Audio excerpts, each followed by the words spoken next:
the rock usually are getting these sort of frags. The anchor for SK Gaming snaps off the ship, and it's going to be a 4-on-4 situation. 4-on-4 on 14-7. The same score that Nip has Envy at right now, as Tarek holds behind this smoke. Wants Taco especially to get forward because he's low HP. Finds Fallen trying to be sneaky with an AWP. He's very good at it. Good read. Finds Cold. As Fur gets one, but has to go backpedaling toward Tarek because he's got 12 HP in it. Map point for Cloud9. Tarek is playing lights out Counter-Strike right now. This is world-class stuff from him. Pushing up, doing the job that has to be done. It's simple calls. A bit of outside presence there. They go back towards inside. They get one kill and just fully commit. Drop the smokes and connect it. This is the position you want to be in. If you're a high-skilled player, someone who can frag, get in their faces, stop them rotating, don't even let them near the bomb train. Tarek hits absolutely everything, finds match point for Cloud9, and we're going to round number 23. SK Gaming have nothing to work with here. 4 UMPs, a max 7, 1 kip. They've got the utility, but it's just so unlikely they can pull this together. But if ever there was a team to make it work, it would be SK. Automatic makes the first incision. Takes down Taco again. Fallen sneaks in. Stewie is standing in the open, and he will not fire. He wants to get as close to all of them as he dare. Oh my God, so Fallen. sick. Oh, he turned just far enough. I think he was worried. So he took the shot and couldn't find his second, but it gets him closer to the bomb nonetheless. He knows now Skadoodle is inside Z connector, and it's a 10-second defuse, so he can't afford to hold it with the smoke, but he baits them in, and doing so can't turn fast enough. Automatic confirms it. Astralis are out. Cloud9 have 9 points. And depending on what happens in the next game, we'll know if the group is locked with NIP, SK, Cloud9. Envy can still come back. It is 14-10, but Astralis, no matter what, are gone. What a game. And we'll throw it over to the GoDaddy recap for post-game right now. The GoDaddy post-match breakdown. Well, Cloud9 are safe. They have made it to the quarterfinals with that win versus SK Gaming. Astralis eliminated. That is the reality of a tournament of this caliber. Some of the best falling and this round robin format. I'm joined by Nothing, and I am joined by the lovely Spun J. Gents, we do see the North Americans pick up a result. I don't think, I mean, okay, I can't say anyone saw coming, but I mean, when I say SK train, doesn't matter who the other team is in that category, you expect SK to win. Especially when you see the previous map versus Envy, Skadoodle gets 4 kills, and it's an op-heavy map. You're thinking, are they going to have that pressure I talked earlier about? Is C9 going to be able to do anything about map control? Well, they were able to, Chad. You see Tyler turning it on the CT side and getting in their face and just kind of moving around the way he does. And then, you know, splitting pistols, good for that. And then, you know, really just outplaying SK on the gun round. The question mark I had was exactly around Skadoodle. How are you going to mentally bounce back? We know he's a quiet player. It's obviously something, if you are a quiet player, that you could probably fix in your own head, as opposed to being someone like me who's very momentum-based, and then I just fall off a cliff, right, if we had a bad game. So I think that's fantastic that he was able to turn around and have that kind of impact. My question mark is around the money management and decision-making from SK early. Normally they're on point with that kind of stuff. It just felt their anti-ecos were very sloppy. The first T-side round, they creep up Ivy, get picked, walk in or die. Happened again. You know, it happened again in another round versus Deagle. So it was twice that they lost rounds that they probably should have converted with ease, and from there, you know, potentially gone to a string of rounds. And even so, they had a couple of questionable force buy decisions, thinking maybe they were cocky in that environment, going, yeah, we can take them on with the Deagles, the CZs, the Scouts, and it wasn't to be, because we always say Cloud9 had a very skilled roster. There's 5 guys with a lot of firepower. Absolutely. Just while we do have the standings up, it's worth mentioning that NIP are versus Envy right now. I just walked past their monitors. It was 14-10 in favor of the Ninjas. And I believe there's a tiebreaker involved should Envy win. Because that would bring them up to 9, right? That suddenly we have, tiebreakers are involved. Envy has that other tie win before, so they have 2. Yep. So that would be a tie. Would they go up to 10 points if they win? I don't know. Someone just said tiebreakers happen if Envy wins. Okay. They would go to 10. Strauss out. I don't think. I was under the impression that if NIP wins the game, then they should go through in the first position, right? Yes. Because they're 4-1. Yeah. And they will be at 10 points with the SK and C9 being at 9 points. Yeah, but then it's head-to-head. Yeah, but then all it means is it goes to on who beat who. So then C9 would get second, SK would go third. Yeah. I don't know. I just got told tiebreakers are involved. But I guess we have to wait and see how the cards fall in that NIP game. One more thing I did want to bring up from that match before we move forward. No, absolutely. Is you know, now Taco's playing outside and Bolts is playing inside. Yes. That seemed to kind of throw things off a little before, because Fur used to have FNX and Phelps really grinding that E-box T-mid fight with him, and I didn't feel that same presence. Like, It was normally like really like those guys looked like so simple at E-Box just standing there, but they would always take down 2 to 3 people, and I didn't see that. That was a criticism that I actually had of those two, because when they did do it together, that was fantastic. But a lot of the time they'd have one in pop and they'd have one in team mid. Is this Fur and Phelps? Yes. Yeah. And I spoke to Taco after the Epicenter victory, and he was like, "This is the first time I've played Yard. Right? We've made Bolts comfortable. We've given him his positions on all the maps, on the T side, the CT side, and Taco obviously he's very unselfish. He takes whatever role. It's just a matter of time now. Yeah. So he's basically just been learning how to play Yard. So the fact that he may have got exploited in scenarios is still probably that learning curve for him, and it is a difficult position. And Taco's a guy who plays for information, and he plays for the better part of the team. Whereas that position, I'm sure that you'll agree, sometimes you just got to get in their face. It's a fragging position, right? It's a role where you have to shut them down, and you have to lock it down at that point. Normally, when he's not doing that and he's just getting information, he feeds it to Fallen, and Fallen's just running with that AWP. Yeah, you can sit back bomb chain if you got Fallen up in the yard. But if Fallen's trying to rotate, you need to get up aggressive with your E-Box player. So 100%. Yeah, no, absolutely. We're going to continue to talk about this, but we are going to bring up the NIP game as well, just because it's Envy, NIP. If NIP win, then they are through. And as far as I understand. Yeah, as far as I understand. And then the group's finalized at that point. I believe there's no tiebreakers if NIP win, so we just have our top 3. And Astralis, either way, their hopes were dashed by Cloud9. It's never that easy. Yeah, we're going to get a paragraph to explain to you guys at home, but this is just this is the reality we're living in now. NIP have the potential to walk out of this group, and it was a scary group for them as well. At that. Had a lot of question marks surrounding the Swedes. I think, you know, you have to look towards the performance that they put in against Cloud9 in the first game of the day, where they won they had a 16-4 victory. That's a huge win. That's like a massive, you know, that's for them to do that in a group that was up in the air before we even got here today. The fact of the matter is that's a big win, and then the Mongols one was convincing as well, 16-5. Are they closing the round right now with those Deeks? This kid's been nuts. What Rez is Rez using? Rez and Forest. Rez and Forest have had really good, especially Forest today. He's had quite a good day. Those two players have been hot. They've had really good numbers. To close it out. This I don't know, dude. Like RPK's still alive. You watch out. Okay, the tank. But Op and AWP, look at the utility. No nades left on Envious as they're coming to the lower site. Oh, there's a guy Farvent. Ooh. Well, there you go. The tank's got an A1.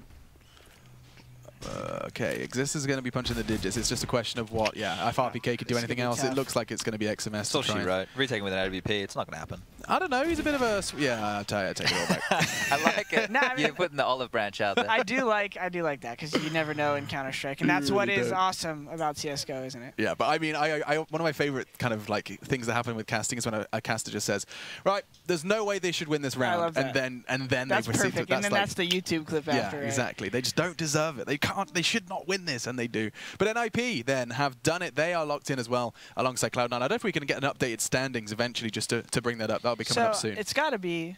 Well, NIP 4-1. Then head-to-head SK C9, so C9 second. Yes. There you go, guys. So there it is. That's the top 3. Nice and simple. So exactly what Jordan just said.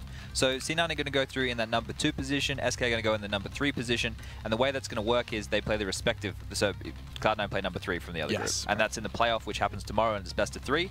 And if you can win that one, then you go through to the semifinal. And NIP have actually got themselves a semifinal. Be here, B square, baby. We got some action. We haven't really talked too much about the Ninjas. They've often been on the secondary broadcast, or they've kind of had a rather one-sided affair. Yeah. I think we had them the first 2 games of yesterday, right? And we actually got to saw some really good stuff out of Rez, and we saw them obviously take advantage of that, I guess, dilapidated-looking Astralis with Zonic having to stand in while Device was on the aeroplane getting on over here. But it was Draken who had some very pivotal rounds, especially in that second half of Overpass, you know, with that pistol round clutch, and then he had that sitting the defuse as well, those kind of rounds as well. Smoke, yeah.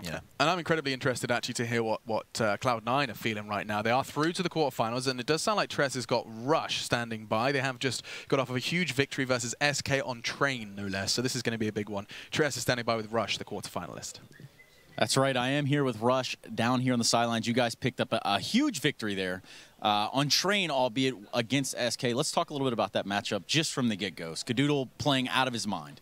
Yeah, he had a pretty rough game on Cobble, and I think he might have been like mentally out of it at the end because, I mean, who wouldn't if they go like whatever scoreline he did? But it shows his mental fortitude that he came back from that, and he like played lights out from the get-go, actually. Like, he was 9-2, then he was like 20-4, something like that. He was just destroying everyone.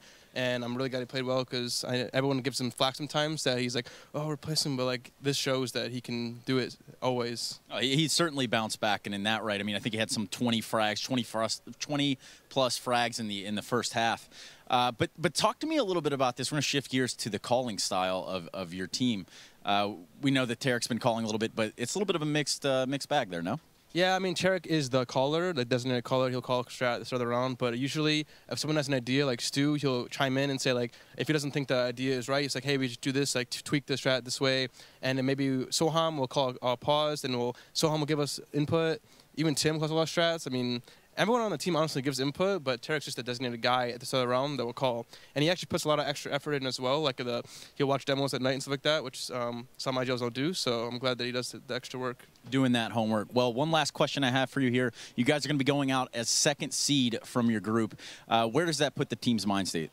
I mean, it's great. We got a little shaky after we lost the first two matches today. We had to beat SK to make it through the group. That was the only way I'm pretty sure we were going to make it through.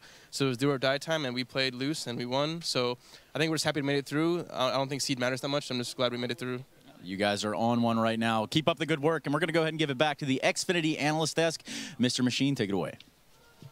Thank you, Mr. Stunner. Yes, okay, so we have got all three. No tiebreakers needed. Group A tied up, put a bow on it. Now we are going to kind of quickly just have a little look at A in a nutshell. We're going to be talking all about, Beautiful. we're going to be wrapping up Group A recap.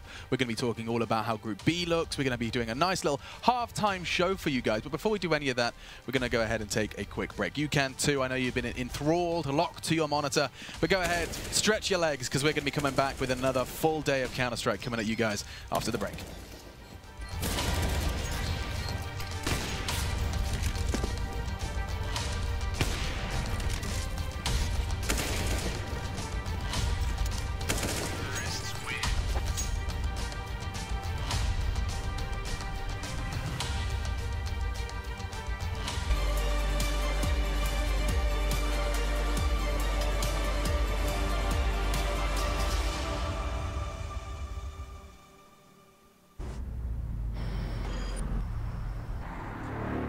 The history comes full circle yet again now. The persistence, the dreams, the sweat, the struggle, the tradition. Some things cannot be named, some places cannot be described. You can feel it, you know you can be a part of the extraordinary.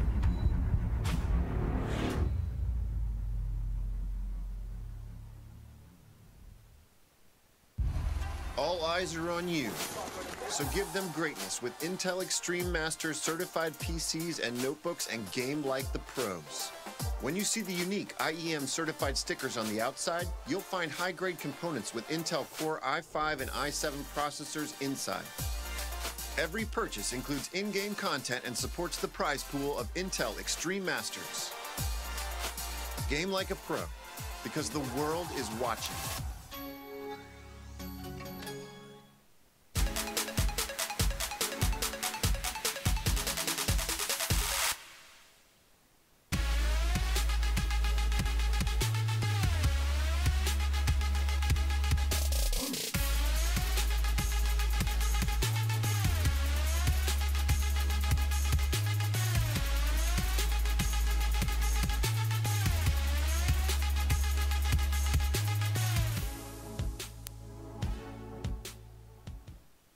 Before raising the trophy, these players have passed a long and complicated journey. Doing this without trustworthy teammates will be an almost unbearable challenge for every young player. Introducing Dream Team. Dream Team is an all-in-one solution for people who want to build, grow, manage, and monetize their teams. Find the teammates you've been dreaming of for a long time. Build, develop, and manage your team like a professional esports club and lead it to the first trophy. Visit dreamteam.gg and make your gaming dreams come true.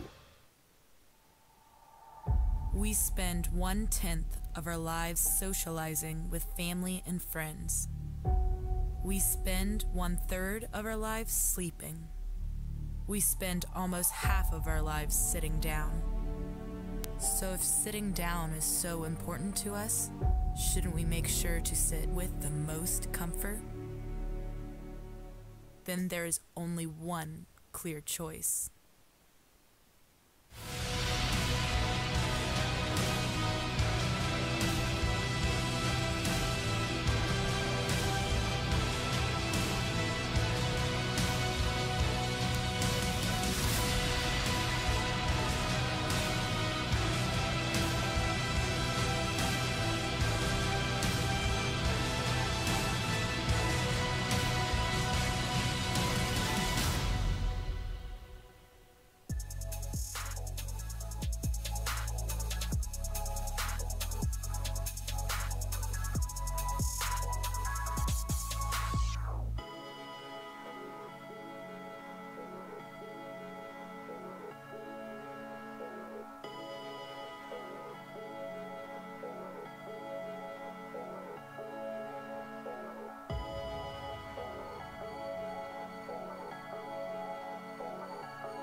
Dankeschön. Ja, kommt rein. Das ist es. Die Küche selbst gebaut. Kaffee? Gerne. Ja, setzt euch doch.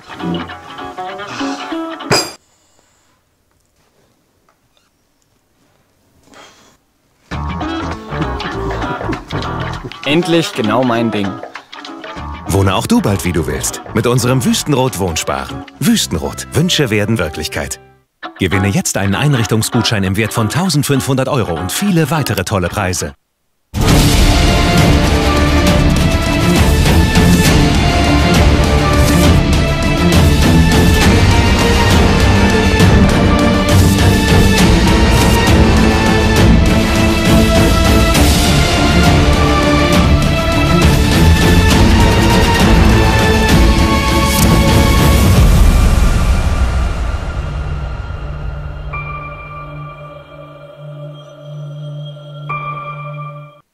Mix findet, das Leben wird aufregender, wenn man Dinge mixt.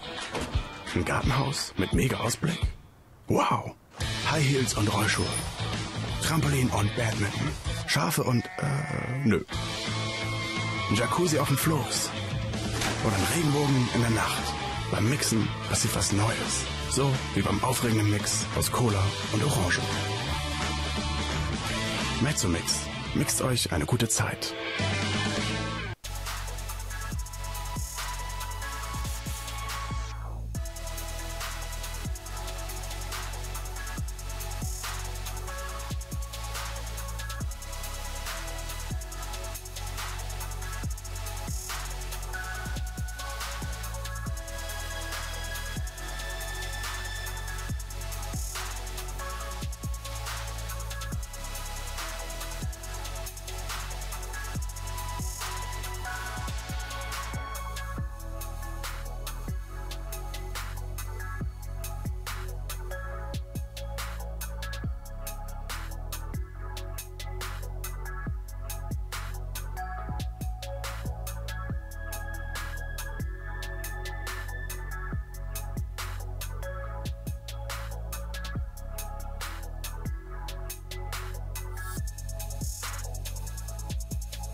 All right, gang, Counter-Strike fans around the world, sit back, relax, because we are going to be doing exactly the same here at the Xfinity Analyst panel. I'm going to be hanging out with Jordan Nothing Gilbert and Chad Sponge Birchill, two Counter-Strike professional players at various times in the timeline, and now I get to pick your brains about some Counter. He's still a maybe. He might go back to the dark side. You've committed full out. You're like, get that mouse and keyboard away from me. We can't see maybe like a coach, Chad? I would love that. Look, I said I've put this message out to China. If they want to pay me $200,000 a year, I'll go to China and I'll coach. Plus % of winnings. Of course. Yeah, absolutely. There Standard. I'll your do agent, all their contract interviews. agent. Yeah, I'll do everything. How's your Mandarin? Ni hao ma. Shishi. Wow, you guys are We've both been to China. Not Team Tyloo right now, baby. Wow. Not only good at Counter-Strike. You said before we went to a break, this is a halftime show. Do we get cheerleaders and stuff? No, they're on the way. Actually, Stunner's getting changed right now, so it'll be. Trace is in fact changing. He is? Yeah, okay. I haven't seen him in a miniskirt. Have you guys? Yeah. You should see the pom-poms. He made them himself. It's really quite impressive. I've seen Trace in his birthday suit. I'm just gonna. Have you really? Like, what is it? Like a shirt and tie or? Thank you. Oh, you did the sound effect. No worries. All right, so this is the idea. This is the general vibe, point. general consensus. Right, Group A has concluded. We know our quarterfinalists. We even know our semi-finalists, and that's what we're kind of going to explore now. I guess, gentlemen, if we could look back towards kind of the start of Group A. Yes. It looked bleak. It really did look bleak for the likes of Astralis, even just because of the hardships It feels like a long time ago, right? But it was only yesterday. It was just over 24 hours. It's a long time for Device. Yeah. But the fact of the matter is, having to start a matchup against an NIP who is definitely on form at this event with your coach standing in. Sure, Zonic a legend in the 1.6 days, and he knows all the strategies because he is the coach. Doesn't matter. It doesn't matter. It's not the same. And when your star player device, the guy who's the spearhead of your attack on the CT side's the AWP, he just wields that like a master. Having that pulled away, there's obviously going to be confidence issues. The flow's not going to be there. You don't have that star power. There's all these problems. And they still put up a decent fight against NIP, but it just wasn't to be. But I mean, if you look who's in this group, I don't want to get it wrong, so I'm going to actually read it off the sheet. SK, Cloud9, Envy, NIP, Astralis. If I looked to you, Jordan, I sent you like a quick text. I was like, yo, who's the top 3 of this group? And I gave you those names. I'll give it one time. SK, C9, Envy, NIP, Astralis. What is it? I'd probably say SK, Astralis, C9. Yeah, right. Okay, C9 third. That sounds samesies. Yeah, that's the usual read. And then you had NIP and Envy, I think, were our biggest takeaways of surprises, right? You've both made it clear they were not on your top 3. We have seen NIP now locked into the semis. That's where CSGO's weird, though, because you could see Envy beating C9 like they did, and you could see SK or C9 beating Astralis like they did, because that's how the matchups work. But SK versus C9, you know, depending on the map, I don't think SK's back on Train. Yeah. It was between Mirage and Train, and they opted for Train, and we saw Astralis get manhandled by C9 on Train. I think C9 out-vetoed them for sure on that one. So that's got to be one of the first times ever. Yeah, on Cloud9 Train is something we'll be talking about for sure. But first of all, I think the fact that NIP, 2016 champions, of course, of Oakland. Oh, that's right. Straight into the semi-finals. You know, if there's one tournament every year, I think it was Carmack's tweet I just saw. If there's one tournament every year that NIP lift the trophy, I'm okay with it being Oakland, because they're on track to do it all over again with 2 new bloods. Yeah, and I think that's where it's going to be really interesting, because you look at the team that they had. Then they had Freiburg, who'd obviously been used to the stages. Now we've got Rez and Draken, who are still very new to this. Right, that's where the jitters come in. So if they can replicate the same performance when they get to a big stage, that's going to be fantastic. Big question, Jordan. Is that still legitimate discussion at this point in time? That big stage experience and affecting your performance, is that, when you're a professional player, you're on your salary, you're in a booth, you've got headphones on. I mean, does it really? I mean, obviously, still valid? You're looking at that picture. You see how Get-Right's holding his face. You see the emotion people go through. I think, we were talking about yesterday Freiburg leading Optic now, and one of the things I was saying is their team might not look as good on LAN. I don't think that's necessarily because they're online players or whatever the connotation is, the crowd, but sometimes it's the leadership and the vibe that is brought across.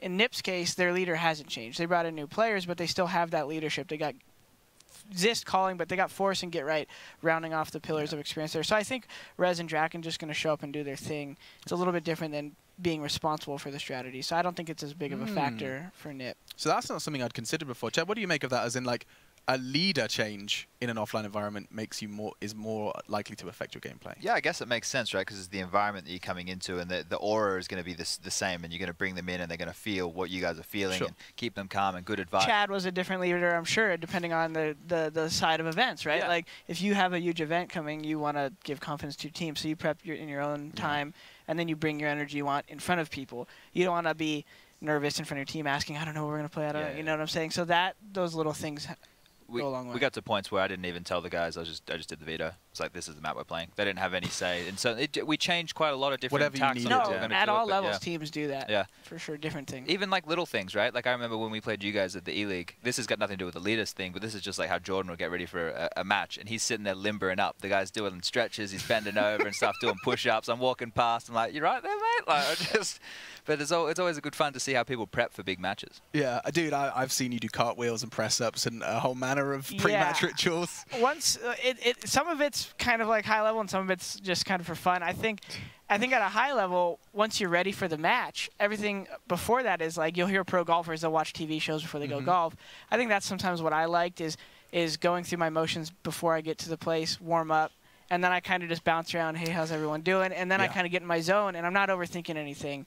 And so everyone does. Right, so you're not like straight out of aimbots into the server. It's more like, 'cause I mean, Fallen, for example, there was a great picture I saw. He was just sitting there reading a book. He had his chair completely reclined, waiting for the match. I think it's about ignoring kind of the context of what's happening. Like Stu's way of ignoring the context was being in aimbots until we were about to go live. Just then kind he of would go. mindless, Then he would go grab a coffee, head outside, talk about map, head in, play, because he really needs to envelop himself in what's next. Yeah. Whereas, so everyone has... Well, I mean, while we're on the topic of kind of Cloud9 in one way or another, I do want to run with this, because they have beaten, in admittedly best of ones, but in the group stage offline with their new roster, SK Gaming and Astralis on Train, a map that both of those teams have been known to be world class on. I mean, this has to be explored. Somewhat convincingly as well. Sure, SK mounted a bit of a comeback there, but the Astralis game was a drubbing. That was a blowout. It was a bit of a belter. I always liked when I played against Cloud9 on this map, and when I say liked, I mean I didn't like it because I was losing. Yeah. But their opening moves were always really good. You guys were one of the first teams I remember playing who did the E-box smoke and the one that landed between 5 and like sandwich, and you guys would use that to get out into the cutout. And while we'd be creeping up Ivy. Force us to use utility, force us to deal with that player, and then you do like pounce on us. And I think, you know, we saw similar things still coming out from this iteration of the Cloud9 roster, as well as just explosive multi-kill plays on the CT side. You know, we saw that from Skadoodle. We're seeing it right here from Stewie on the CT side. And that's one of the biggest things. Also, another thing you mentioned after your win in Brazil last year after Sao Paulo, it was either you or Stewie who just said on the CT side, you're all just focusing on your own areas on the map, right? You're not getting too caught up in, you know, the rotations or whatever. You're just focusing, fragging out there. And I thought that was a really cool thing.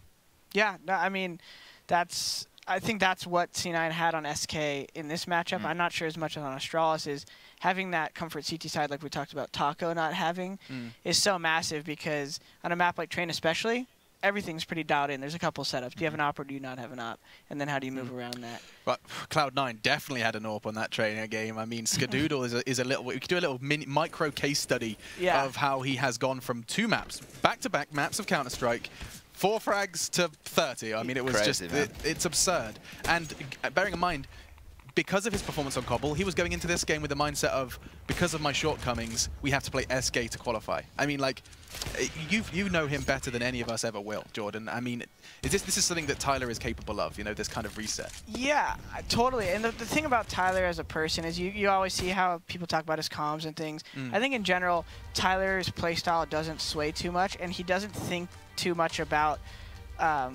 you know, maybe intuitive random facts about the game. Some players really float in their head about their playstyle. Tyler has his playstyle, and I think maps really reflect that. A map like Cobble is something where it's very easy for the Ts to spread the defense out, and then if you miss an op shot and they're flooding A, or you miss an op shot and they're flooding B, you're out of the you get swarmed. Whereas on Train, I think he has a lot more depth to play around those trains, and you always see him on Bomb Train getting those triple kills, on T side winning 1v3s from back 6 Train, because I think that space inherently makes him more comfortable. Absolutely, and I mean, that is it. Those are your teams that have made it into the quarterfinals and indeed the semifinals for the Ninjas of Group A. And now I think we kind of turn our attention to Group B and try and understand and comprehend how this one's going down, because I mean, we are going to be losing teams today here for Group B, and look at how stacked it is. I keep getting reminded when I look at that graphic. It's misleading in the sense that we have FaZe at the top. When we started today, we had SK at the top looking like the clear front runner as well. FaZe in that position, same kind of scenario. They're not safe. Absolutely not. They went 0-2. SK went 0-2. They've just scraped by. Yeah. This is interesting because Renegades has a tie.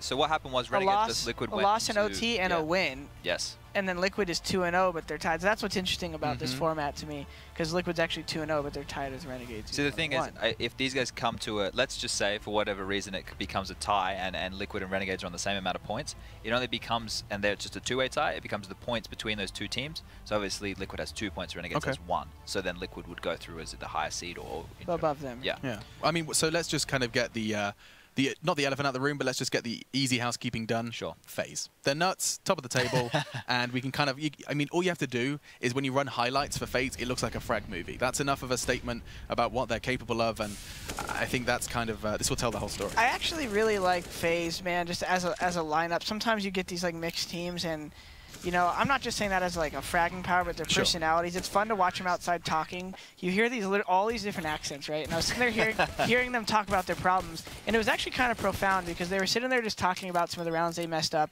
in their game versus G2 yesterday, and they just were so agreeable and casual, and their English was kind of broken. It was actually adorable, because Olaf was just like, that was a bad play out, Monster, and Guardian's like, yeah, I should have peeked left, and then they were all like, yeah, shake it off, we're gonna go to the next game.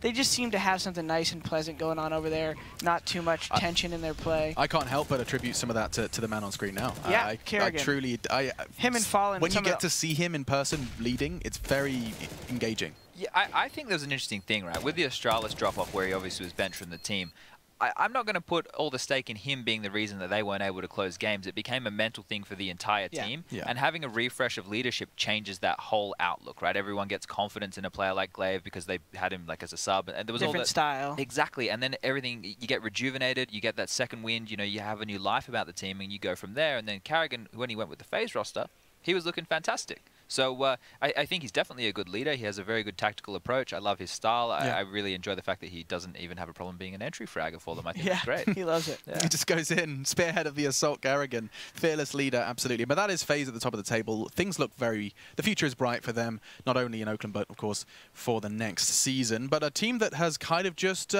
changed their future, diverted their future is that of Liquid. I know, Chad, you are not going to throw you under the bus here, but you were surprised to see Stanislaw removed from a roster that you were a Liquid fan. Look, I didn't know what was going on behind the scenes. Just at face value, the team obviously looked like they were going in a really good direction, playing some of the best Counter-Strike a North American team has maybe ever. I think it was very fundamentally sound. Their approach was great, and I think Zeus as a coach, you know, he kind of was the hype man, and all the pieces of the puzzle seemed to be there, and Stan fit in terms of that lurking role. Sure. Obviously, there was issues leadership-wise, in-game leader-wise, all that kind of stuff as to why we're getting Steel in there. And he can definitely find his place because he's a very malleable player. You know, I think he can get it done. That looks so weird, though. I still can't get it. Wearing Twist jersey. He's wearing a Liquid jersey. There's a lot of things happening, though, in this fixture, which is cool about them picking up Steel. Elige has been trying to learn Portuguese, so I think he's all hyped about that. Zeus, obviously, one of his brothers from Brazil.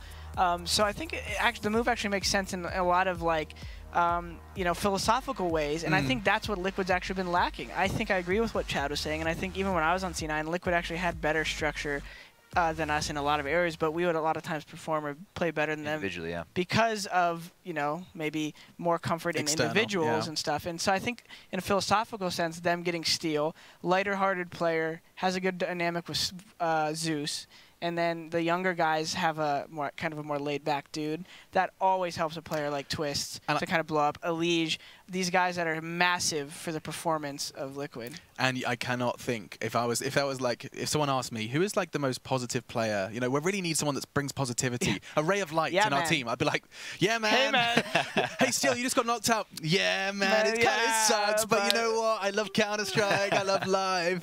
You know, like that.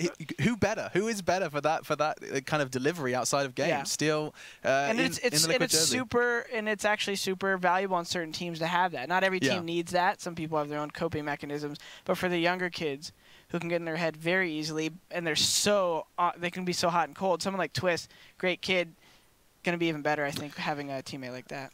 Absolutely. I mean, I could talk about this for forever. This is awesome. We're going to take a quick break because I want to check out with the casters. Group B is coming up next, and these are the guys that are going to be guiding you through it. It's Jason, Moses, O'Toole, and Harry. Let's hear their thoughts. Yeah, well, I mean, we're just pumped. I mean, I got my favorite team here, my favorite player definitely going to be competing in this one. I think Steel with a chance. They're alive. For now, yeah, looking good. That's the story of Group B, because everyone is still alive at this. Some overtime wins mean some of those guys, here you go. Some of those teams are, I mean, with some wins, they're still a little sketched out, but FaZe is sitting pretty nice. Yeah, FaZe is looking good, right? I think it's going to take them, like one win to secure their spot at least. I mean, I think even a win in overtime, right, grants them that. So they're looking fine. Really, I'm kind of focusing more on G2 and Liquid as the match to keep an eye on. I think that's going to be interesting. And I think it has some serious effects on the standings and how that's going to pan out. Well, especially those overtime wins. They don't keep Liquid too comfortable, because even with 2 wins, I think it's only, what, 4 points that they have. So still some danger of them falling out despite having the dominant record. And I think Gambit has 2 overtime losses, so they can still jump up very, very quickly, which is pretty crazy. Either way, we're going to send it back over to the desk to finish things up, and then we'll get into the first game of the Group B. Jason, cheers, you're big bandwagoner. Has anyone ever pandered to teams and fan bases more than Jason, Moses, O'Toole? I don't think so. I actually think there is a most wanted poster from the local zoo, because he is a panda. He is pandering all the time. I mean, this is. I like where you landed there. I was a bit worried. I like to just take you on a journey. You don't know what's happening. It was emotional. Yeah, I like a bit of a journey. Okay, so it actually sounds like the game's almost ready. So we're going to have to kind of just wrap this one up. The last closing thoughts, I think I'll leave with you here, Chad, because we said this was stacked.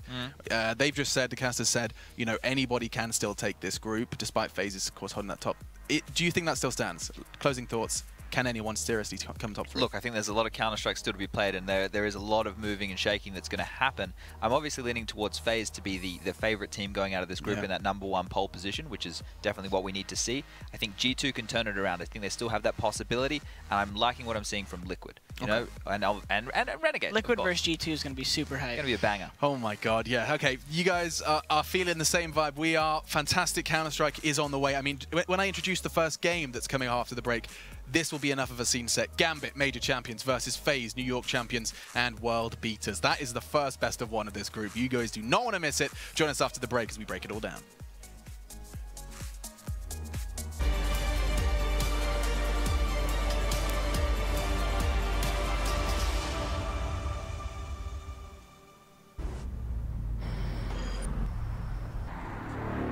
The history comes full circle yet again now. The persistence, the dreams, the sweat, the struggle, the tradition. Some things cannot be named, some places cannot be described. You can feel it, you know you can be a part of the extraordinary.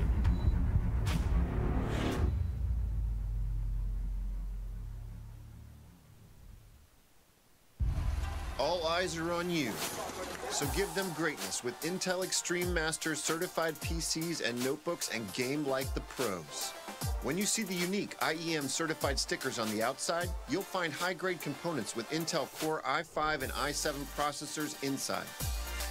Every purchase includes in-game content and supports the prize pool of Intel Extreme Masters. Game like a pro, because the world is watching.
Ja, kommt rein. Das ist es. Die Küche selbst gebaut. Kaffee? Gerne. Ja, setzt euch doch.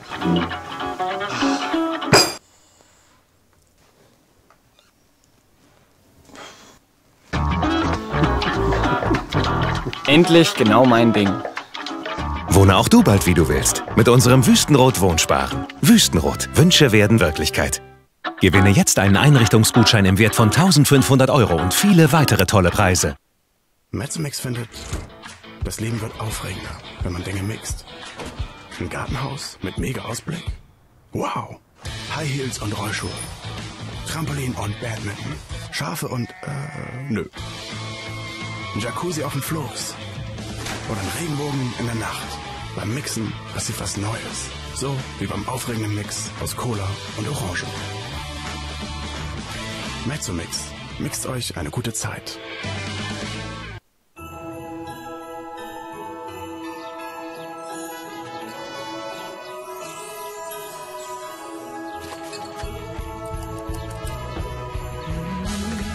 Feels good in my heart and my soul, and you're here right beside me. I will never want this day to end. No one can stop me when I taste the feeling.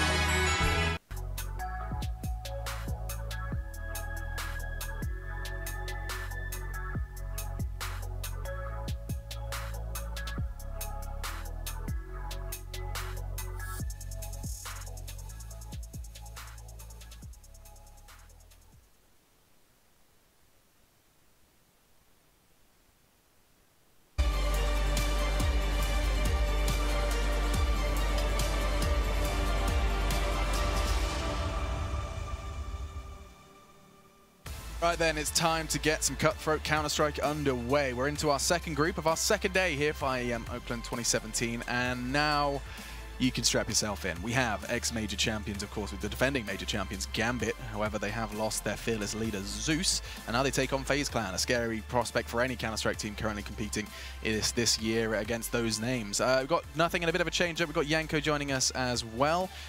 The man in the checkered shirt, that's what they call him in the novellas. Where was I going with that? I was going to say, like, I'll meet you there. Yeah, I appreciate that. Either way, you know, it's not always smooth, and will it be smooth for Gambit is the question I do want to know, because they lost Zeus and proceeded to perform, and I think that's something that is worth exploring, Yanko. Yeah, I mean, that was the big question mark, right? A lot of props were given to Zeus for his leadership at the major specifically, and then he leaves for Na'Vi, and, you know, that gives you a lot of hope for the Na'Vi roster. But for Gambit, it left a huge question mark. Who is going to step up as the in-game leader? Do they have someone who can fill that role? It turned out to be a Dren. They brought in Fitch, who was unknown to us, you know, internationally. So it was, again, how good is he? Can he compete with the world's best? And I think they both have proven that they can, you know, do their part. Some of the questions are, you know, they've lost some close games on LAN, but basically a Dren with that in-game leading role, you know, his performance individually has fallen off a little bit. So will the rest of the team be able to compensate for that, or does he have to find a way to step up a little bit? Absolutely, and I think something that I'm really intrigued to just throw out there and see what you two debate is just the question of, have we ever seen a player rise to the, literally, I mean, winning a major as or being as competitive as Hobbit so quickly? I mean, he was playing for Tengri, they loan him out, and suddenly he's winning a major for Gambit. I mean, I haven't seen something so quick. I love it. Every time I walk to an event, he has that same face on him right there. Yeah. He's like literally the first event I saw him, he came by and it looked like a fan or like a little schoolboy. Hey, nothing. How's it going? What? Oh, he plays for Gambit. You know, like, hey, how's it going, Hobbit? But nutty aim. I was about to curse there. I was getting excited for it. But super solid player. And, you know, one thing I'm hoping that I see with Gambit is that they don't get too much in their heads about losing Zeus. Because that's mainly what he brought, was the environment. He brought that grind and that ruggedness to the team. So you don't praise him for the strategy side? Is that I don't. Not necessarily? Honestly, I think a lot of them are aware of what he was doing. He was a very map control, very methodical guy. And I think it's important. I hope the Gambit guys know that, because I think they have a lot to offer without him, and I think he just kind of made them all believe. I hope they don't lose that stitching, so to speak, now that he's gone, because I think they actually still have most of what they needed to win. But if you don't feel like you do, that can go a long way. You can get in your own head, and then you're not performing. So. The psychology of Counter-Strike is a 3-hour discussion in itself. The psychology for FaZe, we'll talk about them. They're playing as well. The psychology for FaZe, then, Yanko, has simply just been this whole story surrounding this roster currently in that huddle has been kind of almost, I a climb to regain what they once had. Nico, perhaps not, but the likes of Guardian's been at the top, Olaf Meister. Now it's just trying to do it in a very different way. Absolutely, and I think the fact that they have been humbled a little bit in the past year or so does help Karrigan more than anyone else to manage them, right? If they were still at the top of their game and they got into the team, then you suddenly have 3 players who are in contention for the world's best player. How do you, if all 3 of them raise their hand and say, hey, I want to go for a pick in this round, how do you do that? But I think it's way easier to do it now once they've seen how competitive it is, and it's not that easy to remain on top. It's actually really beautiful. We were talking about it before he came with Chad, right? When he came over, I was telling him I saw him talk outside about their problems, and it was actually almost adorable to hear them all speaking English in different languages, and they seem to get their problems out pretty low friction. It was pretty nice. I can imagine that that's something that they've worked on, right? That's something you go through a process, and we're actually going to get this map process underway nice and quickly. It sounds like the players are ready. Let's just see then how this one goes down. We know FaZe don't play Cobble. Is there a Gambit insta-ban? Is it Inferno? I mean, is there anything that they're really uncomfortable on, Yanko? I mean, they tend to play all 7 maps, basically. It just seems like for some reason they stop playing a single map, and then they bring it back into the fold. And we see that Mirage is the last game, and for the last map, and for FaZe, that's like one of their favorite maps, probably the one that they feel strongest on, alongside Inferno. Okay, well, I got actually, FaZe here like 16-6. Damn. Okay. Unless Gambit is not rigid, I don't know about you, but I think FaZe is going to walk all over them. The one problem for FaZe, especially on Mirage, is their CT side, right? I feel that it's still a bit too individualistic. So a team like Gambit, if they're methodical and can isolate FaZe's players in 2v1s and so forth, that's where they can get an edge. Okay, well, already they're jumping straight in. So let's go ahead and head to the Edgelords themselves. Jason Moses O'Toole and Just Harry. Yes, Just Harry is the definition of an edgelord. He is a spicy, spicy man, and we're going to kick things off with a spicy matchup. FaZe and Gambit. It is the undefeated FaZe after 1 day, and the winless Gambit after 1 day, going head-to-head here. So obviously Gambit needing some of these points to survive, to move up, and trying to break into that top 3 in Group B. Yeah, I mean, these 2 teams right now really are polar opposites. You know, I mean, you have one team 2-0 up looking fantastic, and the other being 0-2 down. So it's actually 3-0 up, sorry, for FaZe. Yeah, they had a good day yesterday. They're gonna be pretty happy. Guardian is being aggressive in mid, not too worried. He's also got a teammate Olaf Meister on catwalk. Nico's starting to push A ramp as well, so they want to get into the action. They want to find out what's coming, and that's going to allow Rain to be cheating over towards mid as well on the stairs. So pretty centralized defense coming out for FaZe, and Nico's just going to keep going forward until he encounters some kind of resistance, but it's not going to happen. Yeah, Gambit, they're just going to be sneaking on up into apartments here. All 5 players, but look at this push from Nico. As he's wrapped all the way through T-Spawn, this could very easily dismantle this play as they slowly but surely start to trickle on in. Karrigan, he can't see anything and he will be going down. Now Guardian, actually one of the only men that stands in the sight here, but quickly he's going to be in with 2, wants to make it a little bit more, but Doja going to be quick to shut him down. Now's Nico on the flank, and uncharacteristically of Nico, he doesn't get anything done. That's craziness from FaZe. They had the read, they had 3 players at the B bomb site, and they can't get anything going for him. Karrigan obviously gets blinded at a really tough time, but I mean, you got to follow up this. You have Olaf Meister not hitting a shot. Guardian does everything he can. But what a round from Gambit, encountering a tough defense when everyone's cheated over and still taking the pistol. So 1-0 is an investment from FaZe. They do have the armor. Adren's going to lead the way up the ramp. He's already pushed in. On top of the boxes, there's a deagle from Nico. Adren has been dinked. He's forced back, but Fitch is going to take up next. And they're starting to make progression. Olaf is one of the few vestiges of defense left for FaZe, and even he's forced away. Yeah, Gambit, they've taken control of this site. They're going to be allowed to get themselves that bomb plant. And now FaZe, with 3 players left alive, how do they go about retaking this? They might just opt to save, but they're going to go ahead and throw that initial smoke in. Gives us some ground to start to push forward. It's Karrigan to go through. Already he's been able to find Fitch, and they really want to try and get this turnaround early, especially with Doja tagged so incredibly low, but even then, he's able to take 1. Guardian and Olaf have turned this on its head, and Adren's left in a 1 versus 2. Already on the defusers, Olaf and Adren starts to make his way in. Olaf hears him coming, and Adren, he's going to keep Gambit in that round. It's going to be a second for them as they take the anti-eco. They only keep 1 man alive, and they do it by the skin of their teeth. Yeah, costly. Certainly costly. FaZe does a very good job almost making that a possibility. Unfortunately, no kit, but using that smoke as its own piece of cover, wrapping around it as Karrigan to find a kill and really opening up that retake. Gambit, they transition into 4 MAC-10s. They need to get some bonus money. They need to get some money back in the pockets that they had to respend into this round, because going forward, I mean, the bank has been depleted due to losing 4 players. So nice round from FaZe, even in a losing effort. And this is just going to be a straight-up B-rush. And the unfortunate thing is, MAC-10s, well, outside of Hobbit's MAC-10, aren't initially going to find anything. They're going to continue pushing forward. Now they're getting into the action. And yeah, now they're all making the bonus money. So nicely done from Gambit. Quick, clean round. But they've got a lot of MAC-10s to upgrade.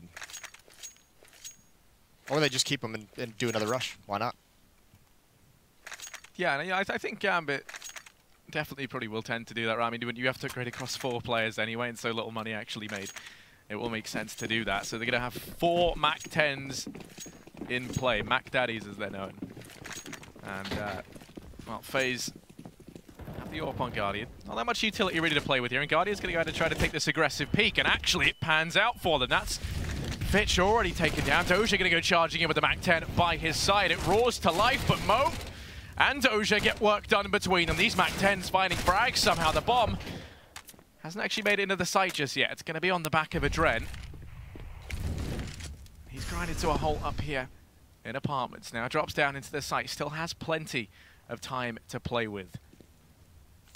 FaZe don't seem to know that this B bomb site is still under attack. And the bomb's going to get planted here. Rain and Nico had already rotated away. Nico never really established himself at the B bomb site, so it's just Olaf Meister playing passively.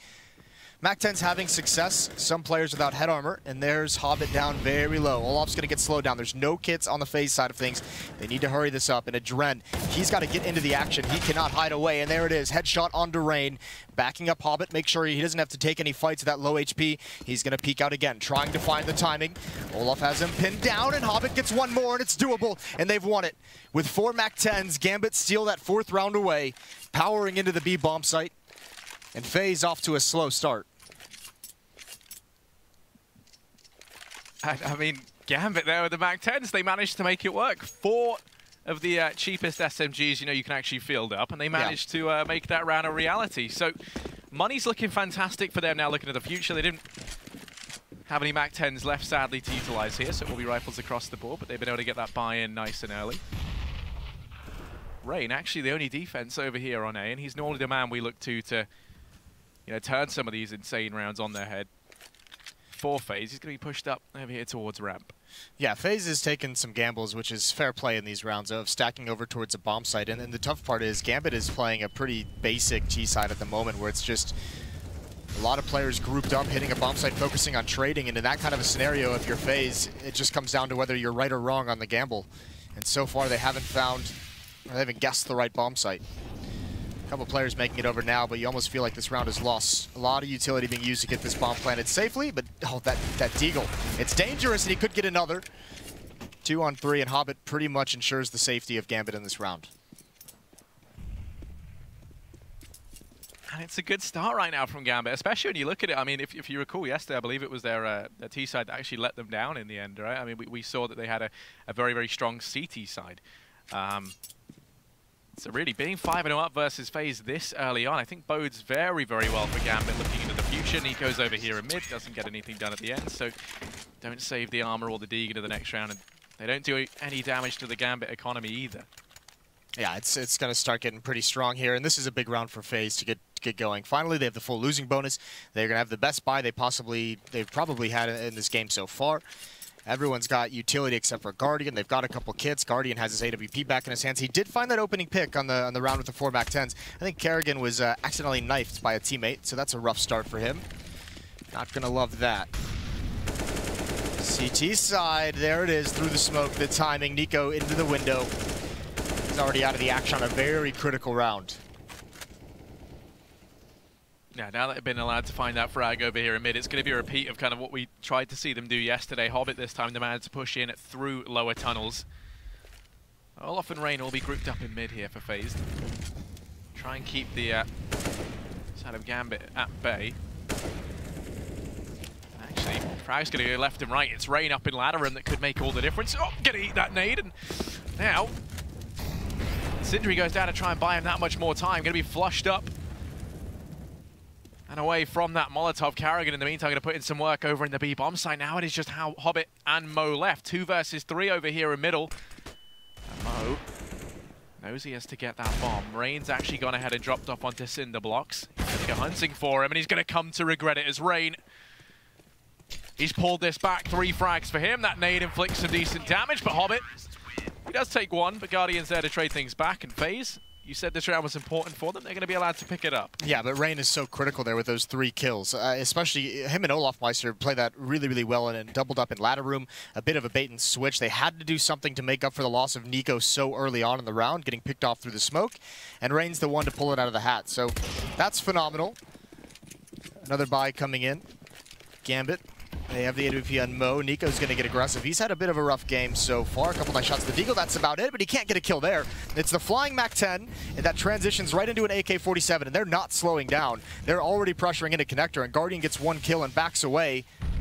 But the A site is lost. They're going to have to retake this. Yeah, that A-bomb site has been torn in 2, and now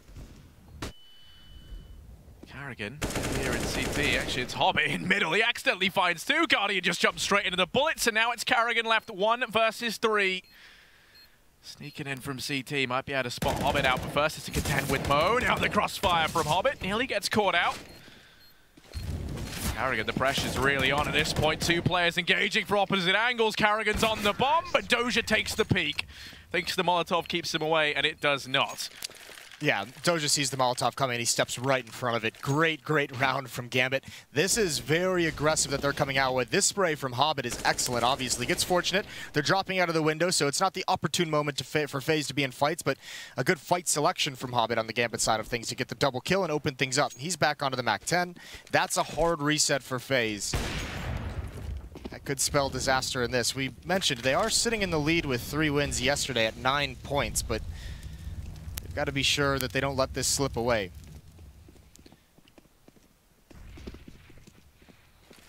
Yeah, I mean, you know, there is still time for that to happen. But not going to read into anything too much and make any bold theory-crafted predictions without proper knowledge. Fitch has pushed up here towards short. Roloff's holding things close, but he's already tagged low. That MAC-10 does do serious damage at close range. The aim punch plays into it. Doja isn't looking too healthy, but the MAC squad are here. Carrigan's allowed to take 1, but that will be it for him. And these pistols are doing damage. When you look at it, Doja's tagged very low. Adren's got 71 HP on him, so this Deeg on Rain is deadly. You'd have to hope for a mistake out of the Gambit side of things if FaZe wants to win this one in the 2-on-3. And it doesn't look like they're going to make it. No one's peeking, although that perhaps was a mistake. Doja jumping into the air when the peek came in, but he re-peeks and he finds the kill on Nico. He's going to go for another one, and there's the shot finally to take him down. Gambit's going to want to recover that AWP. I don't know if they'll be able to get there in time, so they might have to rebuy that. Not the biggest loss in the grand scheme of things, but now 7-1. And FaZe, that reset is so difficult, so tough that they've got a double save. They're going to be back on pistols again. Deagle's coming out for Rain and Olofmeister. P250 on Nico. They are really, really hurting in this game. Yeah, this is not the FaZe that we're used to seeing either. Maybe the FaZe that we saw in Malmo, which actually, funnily enough, it was Gambit who knocked them out there, if you recall, in the group stages. So there is just a bit of a... You know, it is almost like Gambit seem to be their kryptonite. That's what we're seeing right now, as this round is just a bit of a decimation once again. Hobbit in with 2 initially, and he wants even more. Going to be on 3. Guardian holds things close. Hobbit in with 4. And it'd be great if he could get the ace on the MAC-10, make a load of money. But Mo can't let stars shine too brightly. It's important to note that Gambit, this is a different Gambit than what we saw yesterday. I mean, this Gambit is much more assertive, much more confident in where they're going in the attacks and the fights they're taking, and they're just being overwhelming. It's relentless aggression from that side, which yesterday they looked a little bit more timid in how they were taking bomb sites, a little maybe more tactical and kind of, you know, trying to think out their approach a little too much.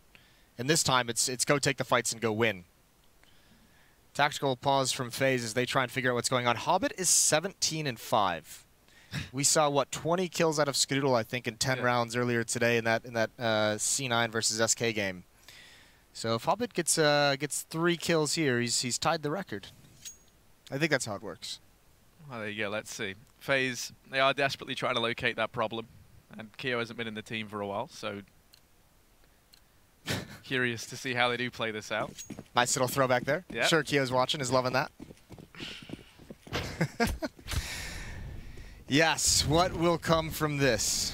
4 players in the B halls for Gambit. FaZe this time, doubling up over towards Catwalk. Guardian and Olafmeister going to do a boost. Guardian's up top, watching towards mid. It's going to leave Kerrigan with a big job to do at B. This is a timing hit, and he's got a nade out. He spots the head, and he fluffs the nade, and he's got to recover. And Guardian bails him out. There's Kerrigan with one. Guardian cannot hit the follow-up. And Hobbit, he's into the site. He's got 1 kill. He needs a couple more. Guardian just barely gets away. And now this should be pretty much impossible. Yeah, Hobbit's 1 versus 4. You said he needed 3 kills to meet the record. He's going to need the ace to win this round. So a lot of pressure on this one-man shoulders. That's too much to bear. And Nico going to be judge, jury, and executioner there as he does manage to close in a 2nd round for FaZe.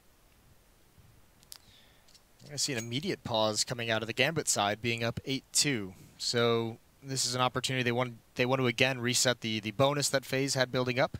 It's going to be tougher though, because FaZe only loses 1 player, so it wouldn't be as harsh in terms of how many rounds they have to save. But Gambit don't want to let FaZe build up any kind of momentum, any kind of they don't want them to start building into wins and snowball this into a pretty decent half for FaZe on the CT side. It's still possible to get up towards 6-7 rounds and have this be a decent half for FaZe Clan going over to the T side. Remember, Yenko said on the desk, this is a CT side that sometimes has its problems for FaZe.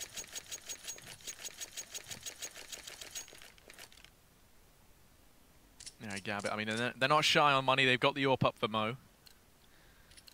FaZe, meanwhile, you got the AWP for Guardian in play. Carried forward from the previous round, of course, and he's going to be on that. Curious to see where he actually heads with a back over here towards the B side.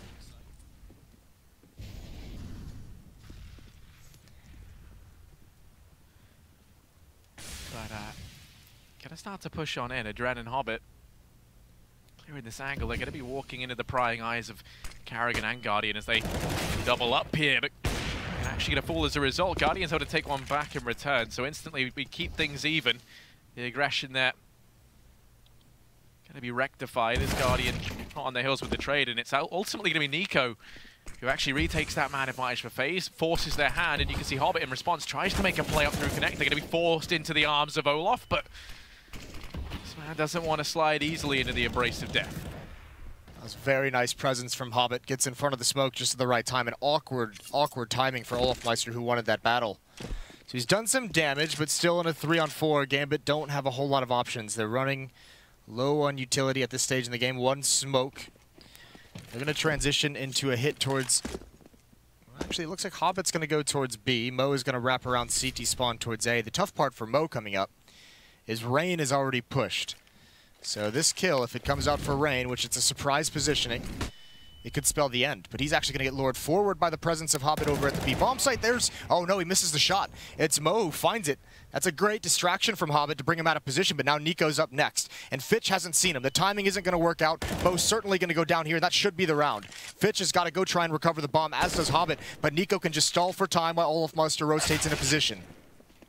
Hobbit, he somehow had to pick that up. There's only 10 seconds left. It is counting down, and Guardian's watching the cross. There we go.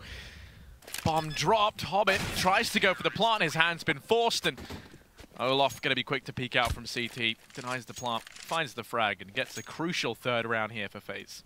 That was so very close. Great job by Mo to get that first kill. Unfortunately, thinking Nico is going to be there after a player is so far advanced towards T-spawn, you just never figure that one's going to come. So tough break for Gambit. Nice calls, nice positioning from FaZe.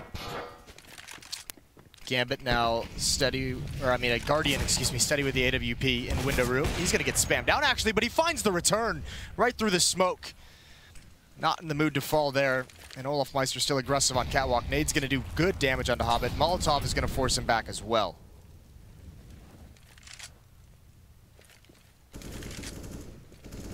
There's nothing more bitter than you losing a man like that. Now Rain actually going to get punished for the aggression over here at ramp. Nico's quick to trade and keep things in the advantage of FaZe. Guardian doesn't quite find anything up from the boost. You can see Gambit. That's enough to send them out of middle. The presence of Guardian watching from Ticket means they decide to fall out of love with mid and instead head up in towards apartments. They're able to find 1 on a Kerrigan. There is still a man here to try and hold the fort. It's Olaf. Steps up when they need him to. Going to be able to drop out Hobbit. Saying that shortly after, they're going to be stepping down from his position as this man on the B-bomb site. Mo is allowed to get the bomb down. A lengthy rotation coming in from Nico. Leaves Guardian here, 17 HP and alone. The only thing is, if he finds his frag, Adren is still a long way out. Slowly but surely rotating up through short. Guardian holding for Nico up in apartments. Mo, his attention fixated elsewhere. Nico slowly but surely coming on in, and Adren, the ever-watching eyes over there from short. Able to find Nico. Now Guardian's left 1 versus 2. Gonna smoke it, tries to stick the defuse. He's actually gonna start to get away with it before Adren does shut him down, and that's Gambit playing that perfectly there to get themselves a 9th round. Yeah, and it looked like actually Nico is going to be able to have the jump on him just because Adren is in mid watching for a flank up catwalk, and it never comes, and just because of the distance, he couldn't hear Nico running all the way through T-spawn. So it looked like that might be the punishment, but Mo is really prepared for it in the B bomb site. So nicely done from Gambit again. Another tactical timeout coming in from FaZe. They've got to figure things out. They do buy into this round. I think at this point they're just saying we're too far down to not invest, even though it's not pretty. 2 M4s, 2 UMPs, and a CZ75. Only 1 kit. This has been a great half for Gambit. They're playing. It feels like obviously you have to point towards Hobbit and say his impact has been phenomenal. He's at 20 and 8. His closest teammate's at 9 kills, so he's doubled him up. This is a very strong performance from him, to say the least. Yeah, it's ludicrous from him, right? You can see why he is kind of revered as this player who just came from nowhere and now is a real force to be reckoned with inside of this Gambit roster. And as you say, FaZe, they've scraped together what they can. Really, though, they need to start putting some rounds on the board. Rain and Nico both going to go ahead and take some aggression out in towards middle. You can see Nico's waiting down in lower tunnels, and Rain going to be pushing on round to the opposite side.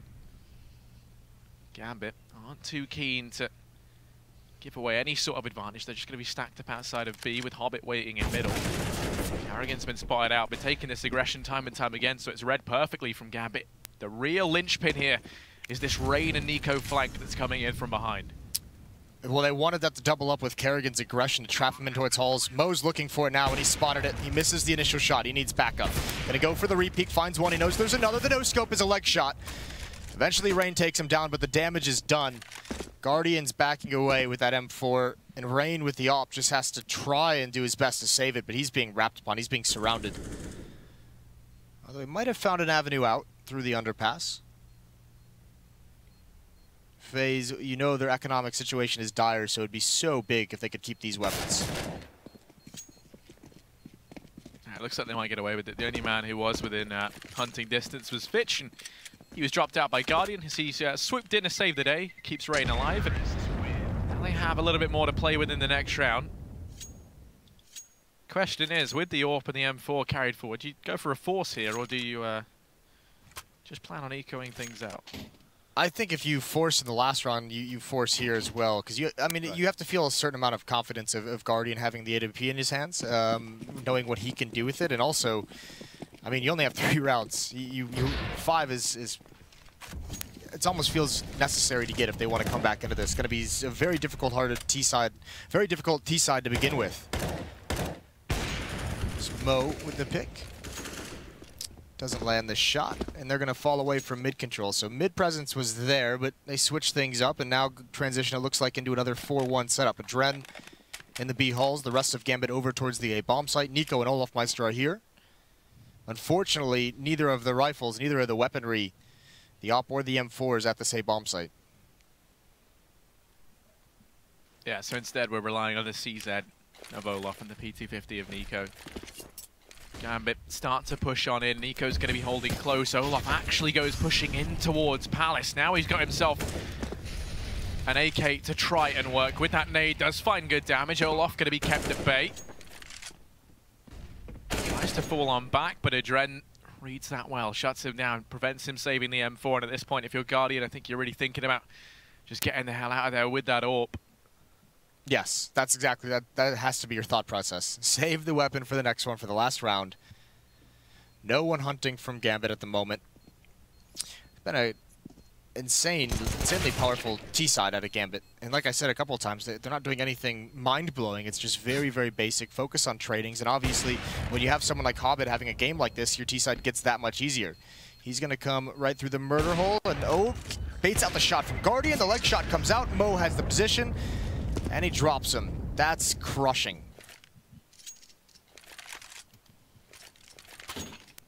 Yeah, now when you look at this buy from FaZe, they were so close to being able to get that AWP out of there, but it just was not meant to be. So now it's M4s across the board. It's a fuse kit for Carrigan, and 2 smokes, 3 flashbangs, really not enough to keep the onslaught of Gambit away from these bomb sites.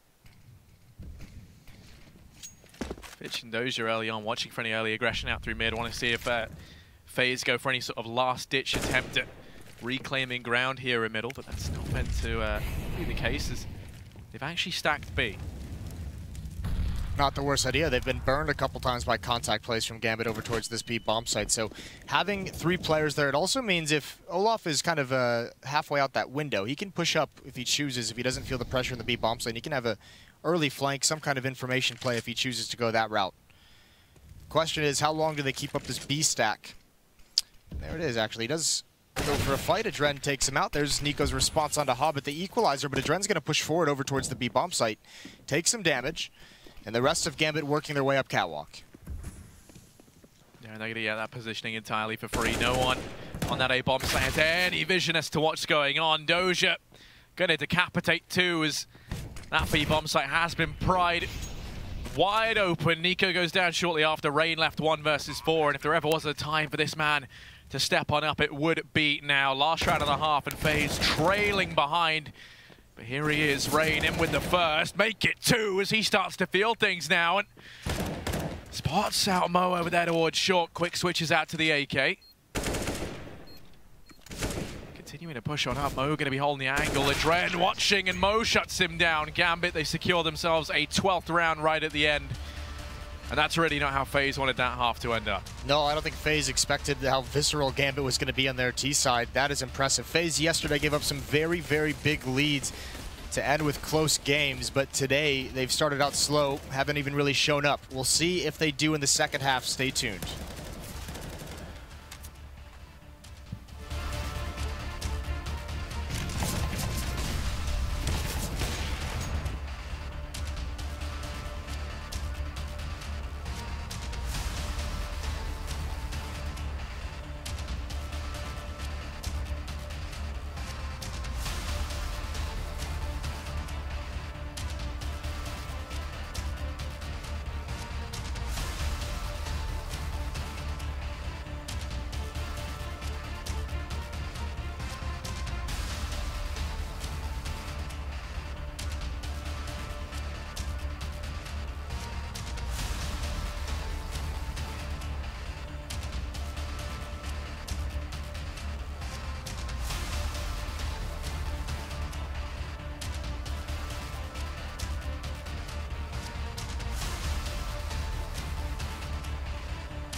It was all Gambit in the first half, and indeed they were powered by Hobbit. 147 ADR essentially, and 22-9 on the scoreline. An incredible performance, putting them in a big lead. They're up 12-3 going into the second pistol round, Harry. Yeah, I mean, Hobbit is has been doing absolutely insane. I mean, this man has been on for 150 ADR. Is utterly ridiculous. And that's not the sort of ADR you expect from one man versus a team like FaZe. Yeah, no, this was certainly an incredible opening half from him. A performance you don't often see clocked in from individual players in any degree. So nicely done from him. We'll see if he can continue it in the second half, because I think that would just spell the end for FaZe quickly. Dren's going to be the aggressor in the one tap onto Rain. He's going to get away without taking a point of damage, although Mo, he goes to adjust and find a new angle of attack. Yeah, critically, that bomb right now is just stuck in between this trifecta of death. The three Gambit players watching over it, but Olaf, he wants to try and spice things up. Mo has to be careful. He's only on 5 HP, but he's able to win that one out.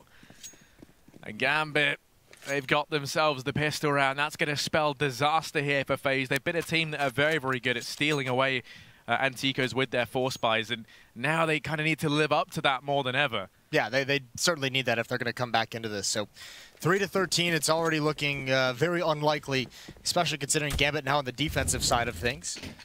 We'd have to see an incredible performance. Doja going to get aggressive in mid again. The scout is out on Guardian. He's not ready for that. That's going to be an easy kill. And he's even going to push forward a little bit more, but he does decide to fall away. Rain responds onto Mo, gets the dink onto Adren. He needs to live. He's being chased down by Doja. Just holding the trigger, holding W, and he finds the kill. Seemed like Hobbit was caught off guard by Kerrigan, but he's not going to fall quite yet. Yeah, Kerrigan missing these opening shots with the Deeg. That could have really been a lifeline for FaZe in this round. Instead, going to be torn limb from limb by Hobbit. You can see the flank was coming in anyway from Doja, so his life was very much over at that point. And Olaf, well, he's been allowed a lot of ground out here towards A.